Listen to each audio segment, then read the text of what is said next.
Alhamdulillah, wa sallallahu wa sallam ala nabiyyina Muhammad wa ala alihi wa sahbihi ajma'in. So one of the brothers asked, what is the Usool Al-Madaakhila? And of course this is one of the things that you'll hear from them, is that we don't have some usul, so how can you say that we're madakhila without usul? And this is of, I don't know if the brother here was meaning it in this way per se, but this is of the arguments that he used to say don't call us madakhila. And as far as like calling people names, people shouldn't call individual names, like individuals names, because this is not, especially if you're trying to call them to like the actual truth, you're trying to call them to the way of the righteous predecessors. If you're trying to call them to this truth, then don't do this in a way that is going to shut them off from hearing what you have to say from the very get-go. So I say, hey, you're a Madkhalis, blah blah blah blah blah, bootlicker, blah blah blah blah blah. This is gonna cut the whole conversation off. That person's not gonna hear anything you have to say afterwards. But if you want to look at this, like this as an ideology, is definitely predominant, and it's or not say predominant, but it's definitely prominent where we see this ideology is really there. There's no like ifs, ands, or buts about it. This ideology is there, and there's certain issues that we can point to within this ideology, which are defining characteristics of these people and like the group in and of itself. And if I were to say, like, whether we look at this as an actual group of people, so I'm looking at the actual people themselves. Like this is hard in some sense to actually put like a defining characteristics, because they will go back and forth. You know, like their sheikhs one day are like the banned ones the next, and they even have groups within themselves. But this whole ideology, which is the thing that I'm going to address here, this is something that can be characterized in three main points. And so, and also if you want to say like usul, like how can you say that they actually have usul? You know, first off, when I talked about the Khawarij didn't really have usul, other than they had inhiraf in a certain way. This inhiraf, or like this going astray in certain ways, this is what you would say is there's usul. Is it technically usul? Are they building off this inhiraf? No, but this is the defining characteristics that would define the way that they went away. And so pointing at the usul, like the foundation of the inhiraf for the Madaakhila, this is what I'm going to focus on in this video. There's three main things. I'll give you the three in general, and then I'll go into each one in detail afterwards. That are the issues that after studying it and talking with some of my shuyukh and whatnot, these are the three main things that are always mentioned when it comes to it. And if you see all three of these in like in a single place, then you'll definitely know that this is the way you know that there's Madaakhila. First of it, Adam al-Fiqh al-Khilaf. And this is the first video that I put into the Salafi Strife series, was this video about understanding difference with the word from Imam Nawawi. And the reason I did this was because most all of the issues within Salafiyya go back to this. Not all of them, but a lot of them go back to this understanding difference. And if somebody understood difference, then after this, a lot of the issues from both sides, not just the Madaakhila, like the Takfiris themselves, like the people that go on the other side, the actual Khawarij, like these people that go onto this other extreme, they make mistakes here. And all of them, when the people that go against the Madaakhila and they say no, and blah blah blah blah, even in their rebuttals of the Madaakhila, they fall into mistakes when it comes to fiqh al-khilaf. And they will, in the way that they understand where is their evidence very strong and where is it weak, and can we agree to disagree in certain matters. Sometimes it just becomes a very black and white issue, and both sides of it will go into wrong. So like this Adam al-Fiqh al-Khilaf, you can find this outside of the Salafiyya as well. Like you'll find it with the Ash'aris, like the students and whatnot. You'll find a lot of them, they don't understand this, that there's issues where we agree to disagree upon, and all of them are like weighty, valid views. Even if they're not the strongest views, they have weight behind them, and so we respect this view. This is one of the main characteristics, is the Adam al-Fiqh al-Khilaf. Like this person doesn't have an understanding of how to understand difference. And the second one is غلو في الحكام الذين يحكمون إلى غير ما أنزل الله. So this is the other characteristics of the Madaakhila, like the other defining characteristic, is this ghulu, this going overboard with the leaders that don't rule with what Allah prescribed. I'm going to come back to this, all right? And then the last one, which is ta'assub wa tahazzub. And so like these people have this they hold on to certain shuyukh that they have, and they also hold on to their groups. They have their group and they stick inside the group, and when outside the group is gone. And that's what I mentioned in the culture, the cult culture, and this kind of cultish control that they will use. And these are the three main areas that I mentioned here, which is like they don't have fiqh khilaf, they have ghulu fil hukam, and they also have this ta'assub and the tahazzub. Even if they say we don't like hizbiyyan, and like we don't like hizbiyya, like they still go into it themselves. So and I'm going to talk about these each now going forward. So the first thing, Adam al-Fiqh al-Khilaf. I mentioned this in the first video with some of the words from Imam al-Nawawi about these areas where when it comes to making inkar, and when it's appropriate to make inkar, when it's not appropriate to make inkar, and it's only appropriate to do nasiha, who can make inkar, and who should leave it away. These are areas that that the Madaakhila have gone to extremes in, and that's not just them. And so I don't want to say that's only them that have gone to extremes in. It's, as I mentioned before, this is a thing that has encompassed a lot of the ummah, whether it's in the Salafiyah or whether it's outside of Salafiyah, where people will have certain qawaid that they'll go off of. And one of them, which is a very strange one, which is man lam yubaddi' man badda'nahu fahuwa mubtadi'. Allah musta'an. So whoever doesn't say this person is a mubtadi', when we said he was a mubtadi', so this person is also a mubtadi'. And this is it's kind of revolving door that cuts everyone out, you know. And so it's like whoever we said this person's ahlul bid'ah, all right. So we said this person's a mubtadi'. So if you don't agree with me that this person is a mubtadi', you're a mubtadi' too. And this goes all the way across the door, and you're left with like 5 people standing, you know. Allah musta'an. This is one of those things, and of course, like a tabdi' bila dalil sahih. This is of the issues that that has gone to extremes. And if we were to take this and just focus on this in the Salafiyah, this would be better than focusing on Madaakhila, but just focusing on this, the gulat al-tabdi'. This would be a better way to focus on the issue that is falling into Salafiyah, where people will do this tabdi' on people without valid evidence, or they will just copy, they'll just take little clips from certain sheikh, and then they'll give a rad on this clip, and they'll say refuted, blah blah blah blah blah blah blah. And this in some of these issues, it just goes to an extreme, and it cuts apart the ummah, and people need to understand, like, there's certain areas of how can I do tabdi'. And I mentioned this before, who can make tabdi'. And this is also like takfir.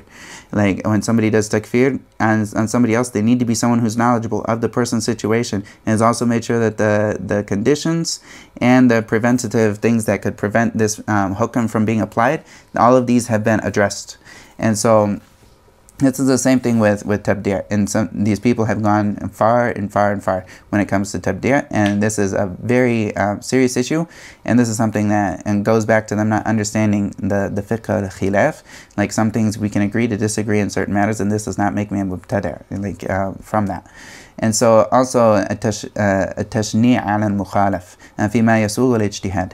So this is of the other issues, like people will go to extremes when there's a place for ijtihad, like there's a place for people to look into this issue, and people will have differences of understandings without a doubt. People, when they read certain ahadith, one person will think this and another person will think this. And this will be like from on top of usul and qawaid. This person will come to this conclusion, this person will come to this conclusion. So if somebody comes to different conclusion, does that mean they're mubtada'? And so even in like the understanding of like the understanding of what bid'ah is different from different scholars. Some people have a very focused definition that this is what bid'ah is, and other people have an open definition where they say, oh, all of this is bid'ah. And so there's differences of opinion with these things, and of course this is a whole subject matter in and of itself, because you'll have some people that say this is sunnah, and you'll have other people that say this is bid'ah. And the person that says it's sunnah, he's looking at a wide form of qiyas, and then the person that says it's bid'ah, he's saying there's no Quran or sunnah that specifically points to this.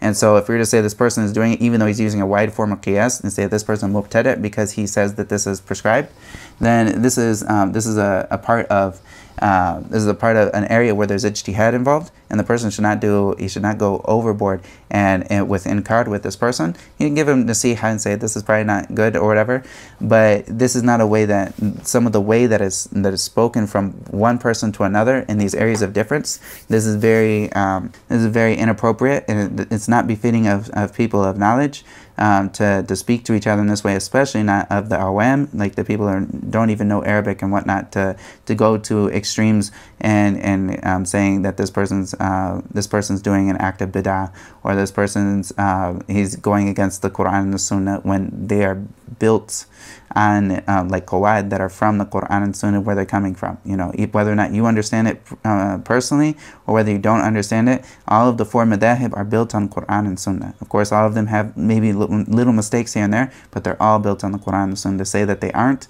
is just ignorant. And so this is very important. In all of them, they all agree upon this issue. And of course, a good book for someone to read when it comes to this is Raf al-Malam and Anil A'immatil A'lam, Ibn Taymiyyah and Shaykh al-Islam. So this is a good book for someone to read when it comes to understanding why people differed, and where did their difference stem from, and so we can understand this. And if you understand the way that Shaykh al-Islam, he deals with people that differed, it would be a great lesson for the people who have gone to extremes and how they deal with people.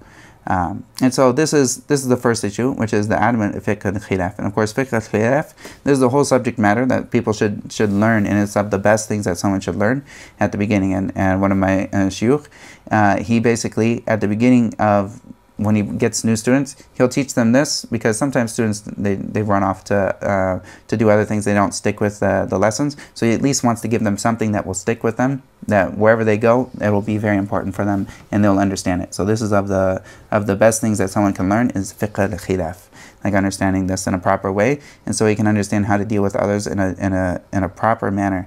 That is according to the adab of Ahl al-Ilm. The second manner that I mentioned here is غلو في الحكام الذين يحكمون إلى غير ما أنزل الله. So this comes down to a couple root issues. Of the first issue is tahkim, which is understanding when somebody puts into when you have this leader, is this leader puts together something that is other, he puts a law into place that is against what Allah has prescribed, or in replacement of what Allah has prescribed. This is an act that Ibn Kathir, he mentions that this is an act of kufr. If they want to put into law, and they want to use a different constitution other than the Sharia that goes against the Sharia, like, of course, if someone wants to have like laws that don't go against the Sharia, but they're just like leading people, and like the ways that maybe it's like street laws or certain other things that don't go against the Sharia, okay, this is fine. But if anything goes against the Sharia or replaces something from the Sharia, then this is a serious issue, which is kufr. And Ibn Kathir, he mentions this, that al-tahkim in a yasaq is kufr. Like, there's ijma' upon, like, this. The yasaq was a constitution that was brought by the people of that came after Genghis Khan. And so after when they came into Islam, a lot of times they were trying to put into play, instead of the Sharia, they wanted to put together this constitution that they had, which is kind of like a mix. It was a mix of like Christian laws, Jewish laws, Islamic laws, but it's a mix, and according to what they wanted. So they would have like such as somebody who stole, he should be killed. And of course, like, we have someone who stole, they get their hand cut off with the certain shurut that's in Islam. But they would have like someone who stole, they should be killed. And so like this is it's a different ruling than what Allah gave. And this is something that Ibn Kathir, he mentions that and there's ijma' on this, that this is kufr. The kufr akbar, not kufr duna kufr akbar mukhrij min al-millah. And also the people that came alongside aside of him was also Ahmed Shakir and also Mahmoud al-Shakir. These two also affirmed this ijma' that he gave, and also talked about this in great detail, about this is a very serious issue that has come into and has plagued the ummah, where people will be replacing the laws that Allah has given and putting something else in their place, and this is an act of kufr. Now when we look at this is an act of kufr, and is the person that did it kafir? A lot of times this is a very tricky subject to look into.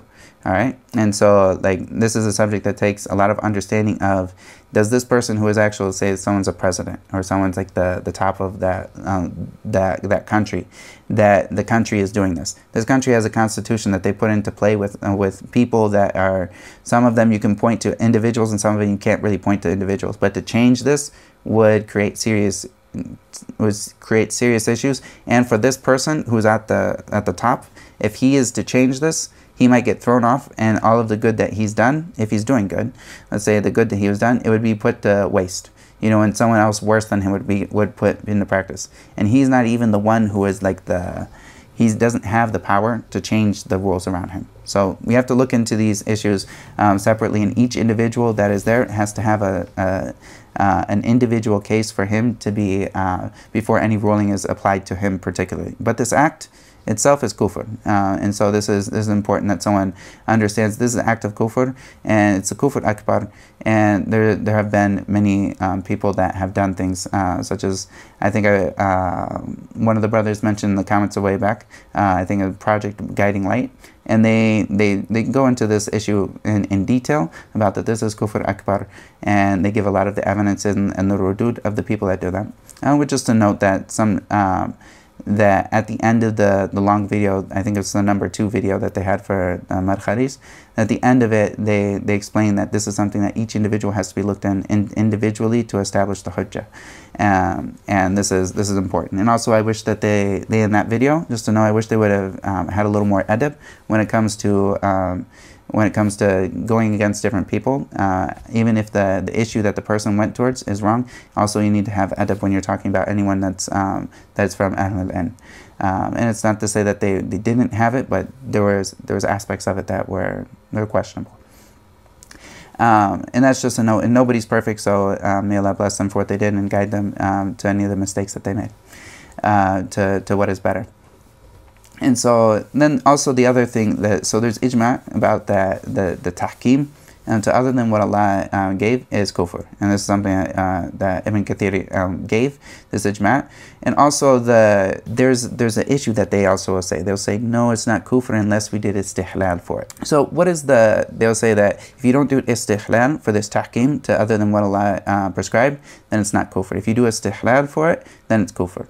So why is istihlal kufr? And this is what the question to them is, why is istihlal kufr? The reason istihlal is kufr because it's changing the sharia. That's the reason why istihlal is kufr, is because it's changing the sharia. So for you to say that to change the sharia takes istihlal, no, the reason that istihlal is kufr is because it's changing the sharia. So the argument falls back on itself, and that's like the basis of that. They say, no, you have to think that it's okay to do this for it to be kufr. No, the reason that thinking it's okay or making something halal to do it is because it's changing the sharia. That's the reason it's kufr, is because it's changing the sharia, not because this is a condition for it to be that. So this is like this is an issue that actually falls back on itself and destroys itself. This is something that some of my shuyukh mentioned as like one of the best like arguments to this fact, that if they think that it has to be istihlal for that. There's acts of kufr, you don't need istihlal for an act of kufr to be kufr. Like the kufr, if it's haram and the person knows it's haram and they do an act of kufr, it's kufr. You know, and of course with the conditions for that person to actually get the hukam, that's another issue. But the act itself is kufr, and kufr akbar. The other thing that happens with the ghulu that people have with the hukam is they have this sukut mutlaqan, liwali al-amr fi za'mihim.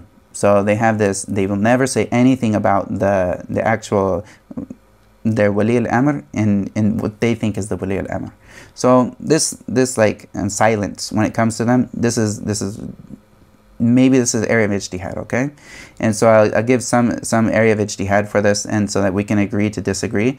But this is not an area where at a certain point that you can, if you take one side, the view that, okay, we never speak to leaders openly about their issues. This is a fiqh discussion. If you want to talk about this in a fiqh way, okay. This is not an area of i'tiqad where if you believe it, you're on Ahlus-Sunnah. If you don't believe it, then you're Ahl al-Bid'ah. No, this is an area that the fuqaha have differed in, and we can agree to disagree with the actual sultan. When we say that this person is an actual wali al-amr, then either then we be quiet when it comes to him, and we're not allowed to speak to him. This is one view. This is the view of Imam Ahmad, rahmatullahi alayhi, and this is a view. And there's also the view that no, you speak to him out loud. And the evidence of this that they bring, if you want to give nasiha to the leader, then take his hand and quiet and give him the nasiha. This is nasiha, all right?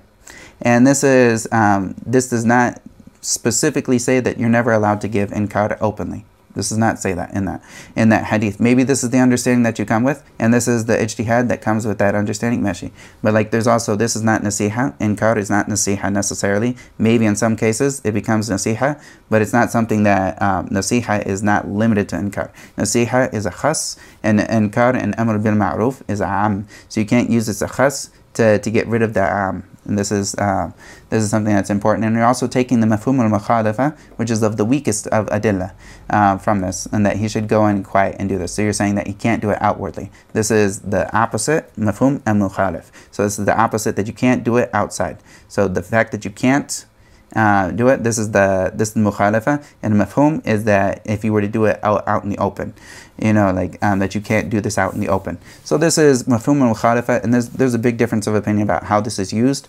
And the usul al-fiqh, they'll talk about whether or not you use it, and if there's any mu'arada for this mafhum al-mukhalafa, then this is something that you wouldn't take it. If there's any mu'arada, that is like the umum of amr bil ma'ruf wa nahy anil munkar, this is something that's am.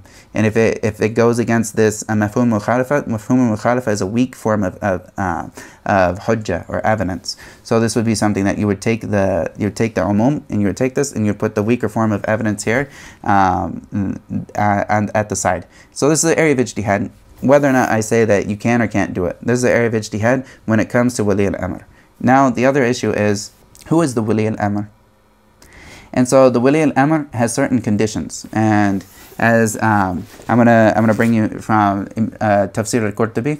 So in Tafsir al-Qurtubi, he comes here and he says, this is page 404. He says, Hadiyat Ashar. So he's talking about in regards to tafsir, إِذْ قَالَ رَبُّكَ لِلْمَلَائِكَةِ. So in the tafsir here, he gives in the 11th issue, of course he has a lot of issues that he brings in here. He talks about فِي شُرَائِتِ الْإِمَامِ وَهِيَ أَحَدَ عَشَرَ.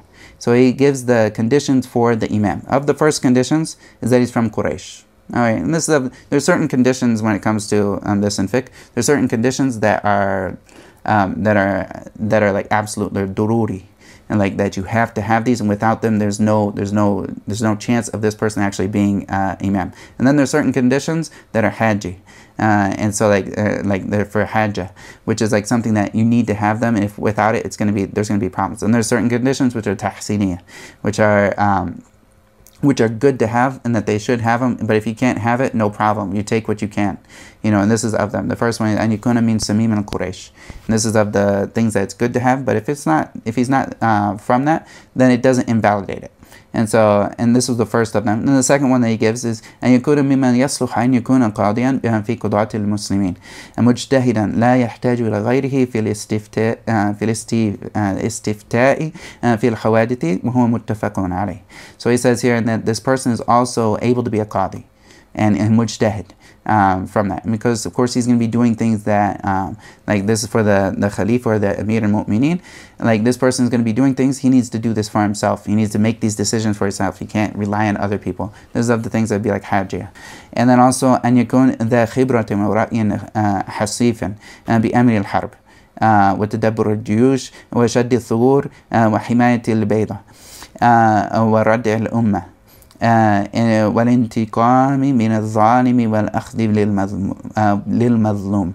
And so that this person is able to be a war general, in general, and that he is able to put together armies, and that he is also able to like any like gaps in the army, he's able to cover these gaps, and like he's strategic, and that he can defend the ummah, and that he can also get revenge on someone who's a zalim, and that he can also and get the things for the person who is madlum, the person who is oppressed. He can give him back his rights. And of course, and then the fourth one that he gives here, that this person's also not that this person is not a slave. Of course, this is agreed. No slave can be a general or can be the Emir al-Mu'mineen. Also, in that he can't be someone who's weak to establish the hudud, or that he's not weak-hearted. So he's too soft to establish the hudud, or to have like war penalties and whatnot. And also, of the other things that he needs to be Muslim. So if he's not Muslim, he can't be a wali al-amr abada. Like this person, if he's not Muslim, he's not a wali al-amr. And also, he needs to be a man. And also, this is in general, there's ijma upon this. They should be a man, and this is of the hajjah, but this is of the things that is important for them to be. And also that the person also is like he's in his right mind, And there's also that he's adl. وأن يكون عادلا لأن لا خلاف بين الأمة أنه لا يجوز أن يعقد الإمامة لفاسق. So this person, you can't have a wali al-amr except that he's adl, which is just. That he doesn't, and like this adl means that this person is just, he doesn't do any of the kaba'ir, and he also doesn't oppress people where he takes their rights away from them, but rather he's just. And so this is of the shurut for the imam.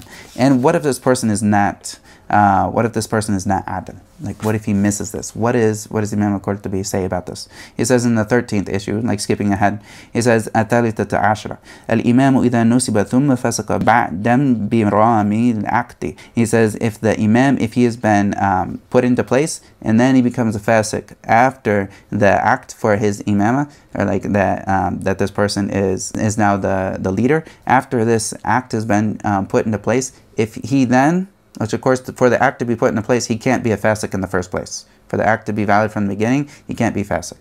But if he becomes fasiq after the act has already been put into place, and then Imam al-Qurtubi, he says here, فَقَالَ الْجُمْهُورِ إِنَّهُ تَنْفَسِخُ إِمَامَتُهُ وَيُخْلَعُ بِالْفِسْقِ الظَّاهِرِ الْمَعْلُومِ. He says, so Imam al-Qurtubi, he says here, that the jumhur, like the majority of the ummah, or like the scholars, like the majority, say that his imamatu, if he becomes fasiq, then it becomes invalidated. It's invalid for that. And also, وَيُخْلَعُ بِالْفِسْقِ الظَّاهِرِ الْمَعْلُومِ. And that the majority opinion here is also that he is taken out from his position because of this dhulm that he has done, that is well known.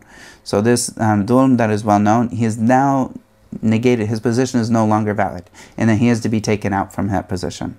All right, and so the reason he says this, of course, this is one of those views that the Madkhalis are probably going crazy, saying that that Imam al-Qurtubi said this is from the jumhur, but no, this is a valid view. And one of the brothers said, you have to prove. How can you say that we're Madkhalis? You have to prove that it's okay to do khuruj, and here's your evidence.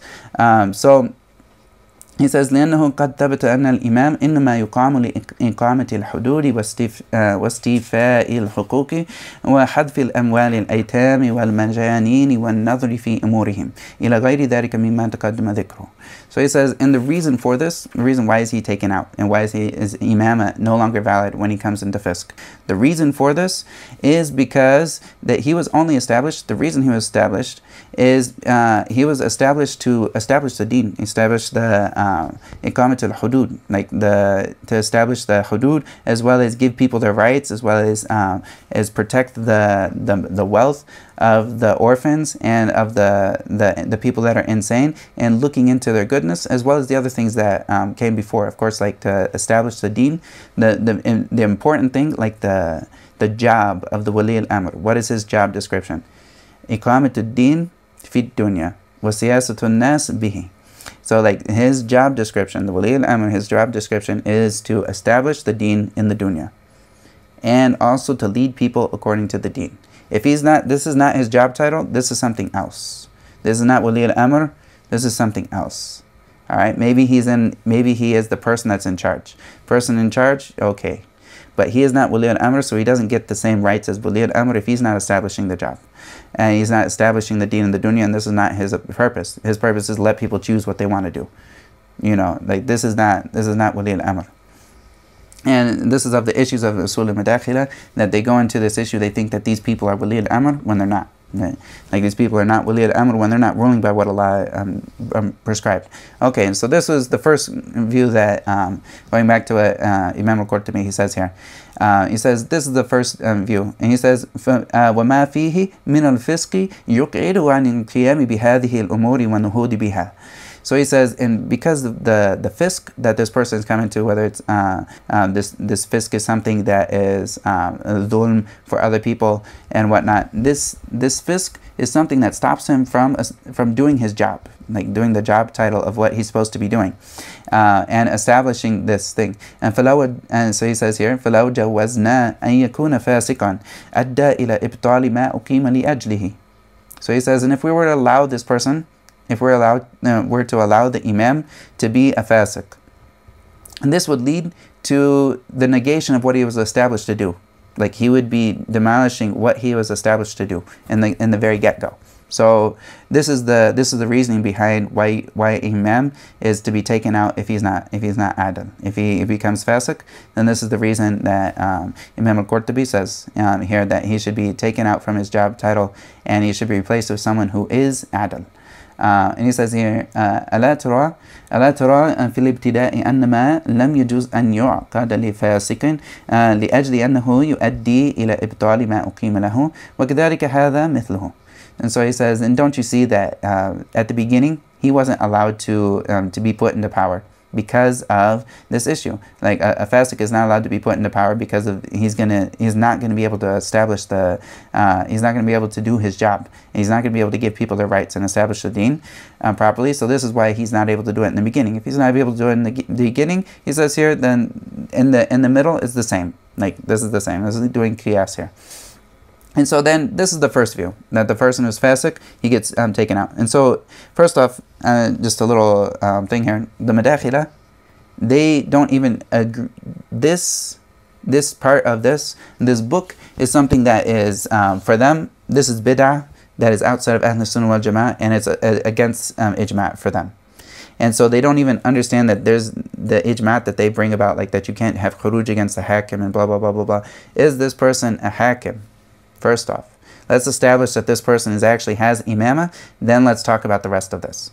And so they actually negate that there is khilaf here that is very strong, and that this khilaf here is something we can agree to disagree upon.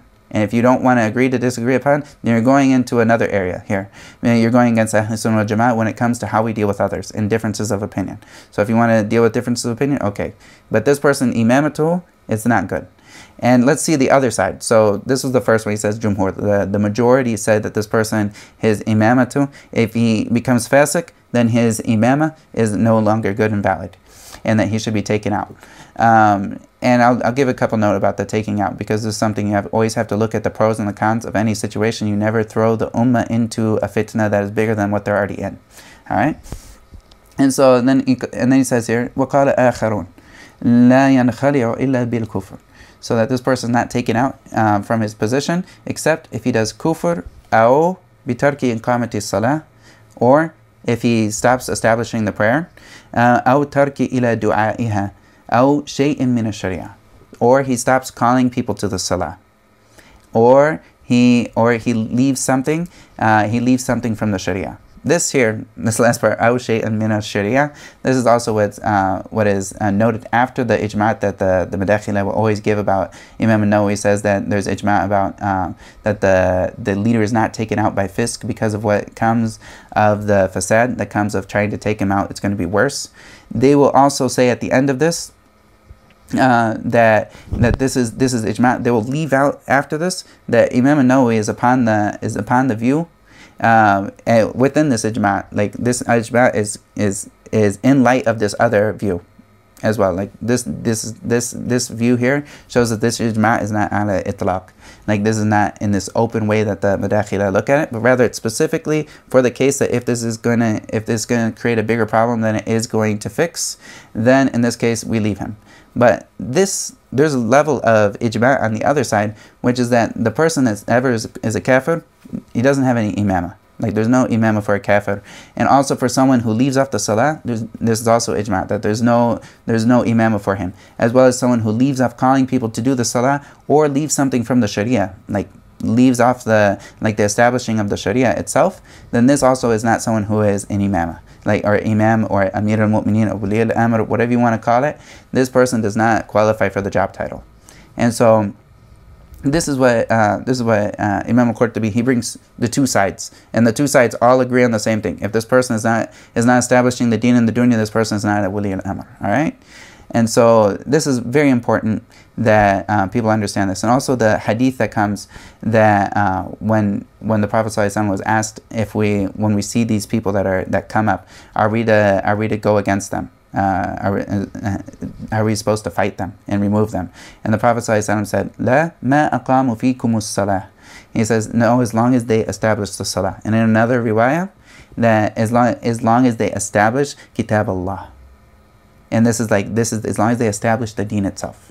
And so this is why we see even like some of the worst khulafa that came before, some of the worst of them, they, even while they were doing bad things, they were still establishing way more than they were actually not establishing. And because of this is why you see like al-Hajjaj. Like he was still going to war, and he was still establishing many things. Yes, he had a bunch of issues that he fell into, and yes, he deserves the hate of a lot of the Muslims, and like the things that he did were terrible. But he's also still ruling by the Sharia. Like he was still a Muslim, still ruling by the Sharia, and still establishing the Sharia in the earth, and still going to war with the kuffar. You know, like he was establishing the deen. He was doing something. Like he was doing his job title, even though he was a zalim in these other places. And of course, when it comes to khuruj, in essence, khuruj is something that it is only done in a place where it's going to fix a problem that and not create a bigger problem. And this is when we look at both the ijma' from Imam al-Nawawi at the end of the ijma', when he brings us in the Sharh Sahih Muslim. At the end of this, he talks about this. The reason is because of the amount of bloodshed that comes, and the amount of fitna that is caused by khuruj. So this is why this is the essence that the ijma' comes across. But of course we have like a lot of the Sahaba, they went and did khuruj against Yazid, and this was known that they did this khuruj, and there was also a lot of other people after them that came. And also Imam al-Haramain, he talks about that it's permissible or it's obligatory to do khuruj in certain circumstances, as well as Ibn Hazm talks about this, that it's obligatory to do khuruj against someone that is a fasik. And so this ijma' that they give, fihi nadar. Like it's not as they say it is. There's a place and there's a time and place for that ijma', and there's also always weighing the pros and the cons, and no one is calling anybody to go and go do something stupid where it's going to cause massive bloodshed for the ummah. And if you're not able to do something, then it's not obligatory on you to do what you can't do. Allah does not burden someone who is with more than what they can bear. And also just another note, when coming back to some of the issues that the Madkhalis they go into this inhiraf with when it comes to the hukam, is that they are the first of people to go against any like move towards having a khalifa. They're the first of the people to negate this. And this is, of course, like the Khalifa is something that there's ijma' in al-Qurtubi. He also mentions this, that there's ijma' that there should always be a Khalifa. So we should always have a Khalifa, and there's ijma' on this issue. So we should have one. Now, if we don't have one, we need to, and this is something that we need to work towards it. And so you'll see the Madkhalis are the first of the people to always go against this. And this is actually the only people who went against the Khalifa in this ijma'. The only people that went against it were the Khawarij. And this is mentioned just the couple of strange people that went against the Khalifa. And this was just the only people that said that we don't need to have a Khalifa, are the Khawarij. And Wallahu musta'an.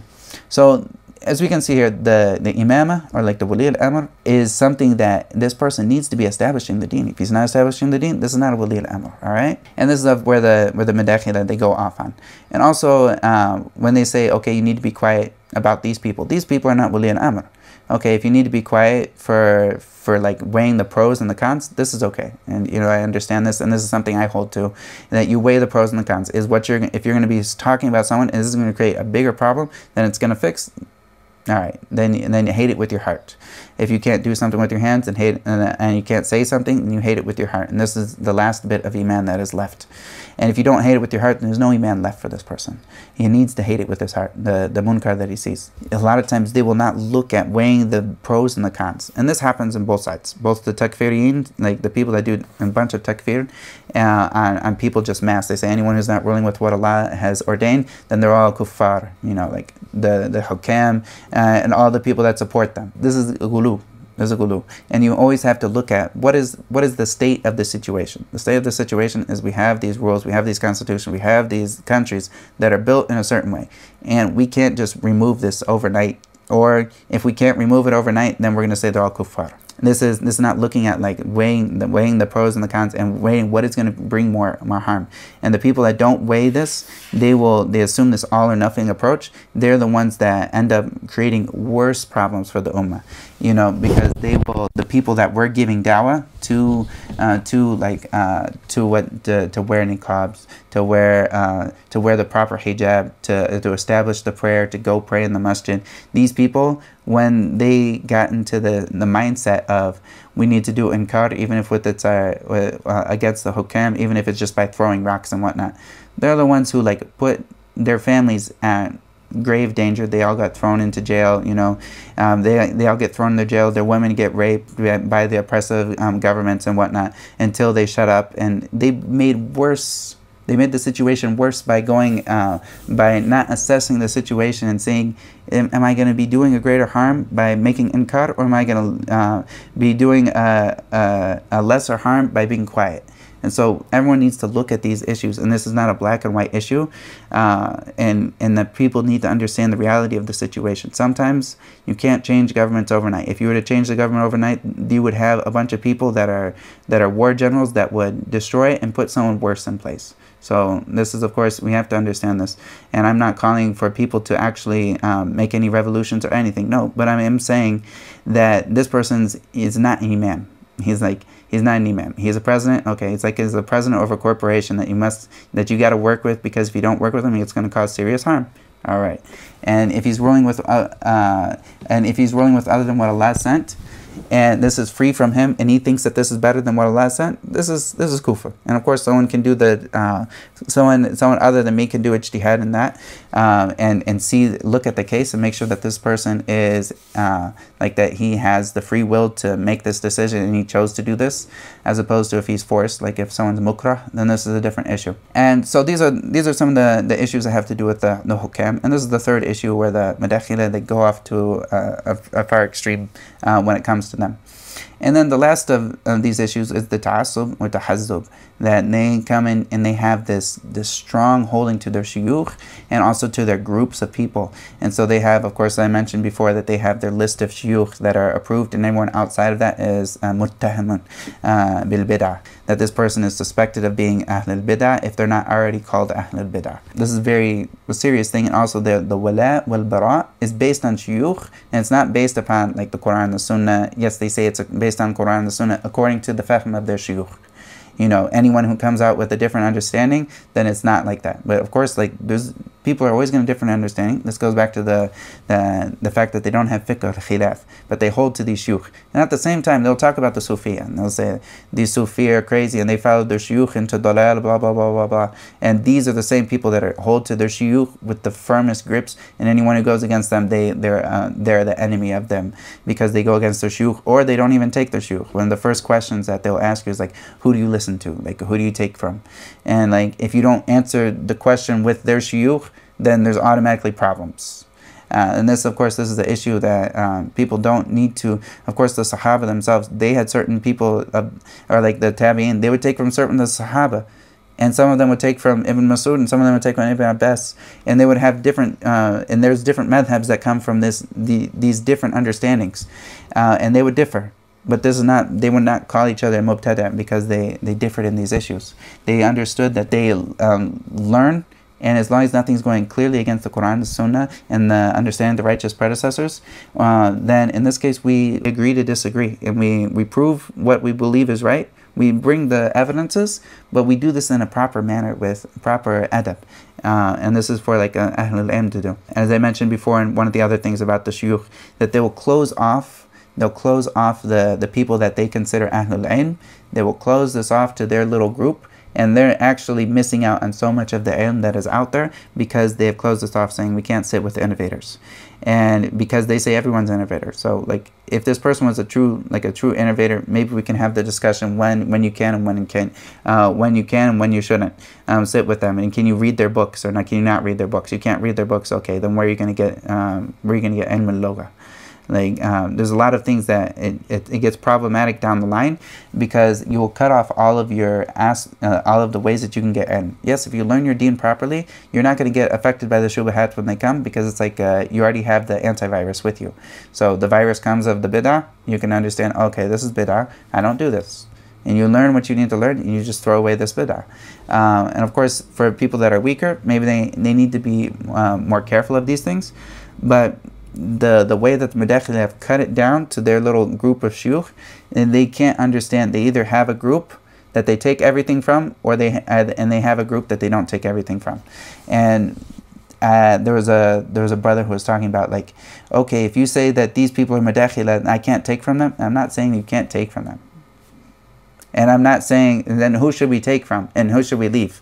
I'm not going to give you a list of who should we take from and who should we leave. All of these people, if I give you a list of who I've taken from, every single one of them, I will probably say, don't take this from them. Don't take this from them. Don't take this from them. Don't take this from them. Why do I say don't take this from them? Because the other people already made clear that these were mistakes, or this is an area of ijtihad, or that this is just everyone's got mistakes, like, learn what the mistakes are in the individuals. Then after you see the mistakes that are in these individuals, then I don't take from these mistakes. All right, what's the big deal with picking the good from all of the people that are out there and whatnot? Because if you say that I'm going to pick the people that are good, these people are not totally good. There's going to be issues in them, and there are issues with every sheikh. There's always going to be issues that come up that you should not follow them in these issues. But they will have this whole like ta'assub with their shuyukh, and you'll find this group is saying that this group is not okay, and they're all saying that this group is Ahlul Bid'ah, when all of them are in the same boat, and maybe they just differ on one thing or another. Allahu musta'an. And also they will use the shuyukh as an ikhtibar, like they'll use this, they'll test people with their shuyukh. They'll say, what do you think about this sheikh? And if he says something about this sheikh that he wants to hear, okay, this person is not Ahlul Bid'ah. But if he says that he says something he didn't want to hear, this person's Ahlul Bid'ah. Allah musta'an. The last thing I'll say here to close up is they'll also use a lot of terms to put on other people. And this is what I mentioned here, is I don't want people to come out of this saying that, oh, I know how to call people Madkhali now. No, I want you to understand the basis of what Madkhali comes from, so that you understand and you can identify when you see these issues come up. You can identify, oh, this is the Madkhali. But does this mean that you should be calling this person Madkhali, this person Madkhali, this person Madkhali? No. Don't be calling people names. This is also what they do. They'll always say that, oh, this person's sururi. You know, this person, he believes in talking about the hukam or whatever. Or this person's this, that, or the other. This person's khariji. They throw these words out and they don't even understand the real meanings of them or the basis of them. And even if they did understand the basis, this is not how you do debate, by calling someone a name then leaving it at that. And this is why I've seen before, like one of the shuyukh, all he had to say about Sheikh, all he had to say about him was he is khariji or ikhwani.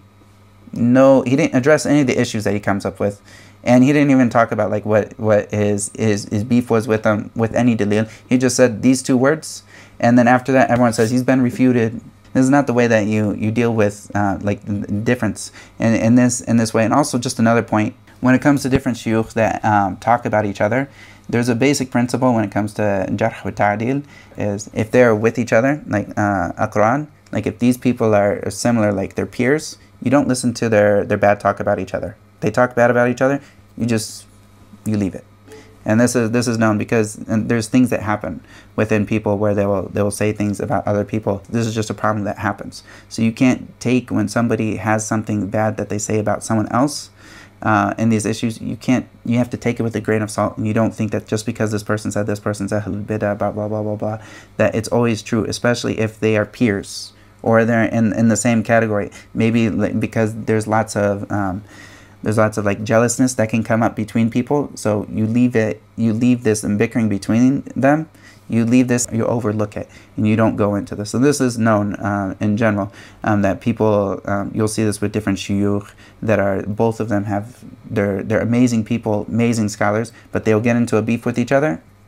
You don't listen to that nonsense between them. And this is, even though they're scholars, they have a great status and whatnot and great contributions, you just disregard this thing that came between them, and you don't take this into consideration. Wallahu ta'ala alam. And this is the Usool Al-Madaakhila that I brought here, which is that they don't understand difference, and that they go overboard with their rulers that they believe are wali al-amr, and that they have this ta'assub and tahazzub. And I pray that Allah would keep us away from this misguidance, and that Allah would guide us on the path of the Salaf and of the righteous predecessors, and that we would have a love for our other believers, for the good that they have done, and that we would also call them towards this good with the right adab and with correct understanding.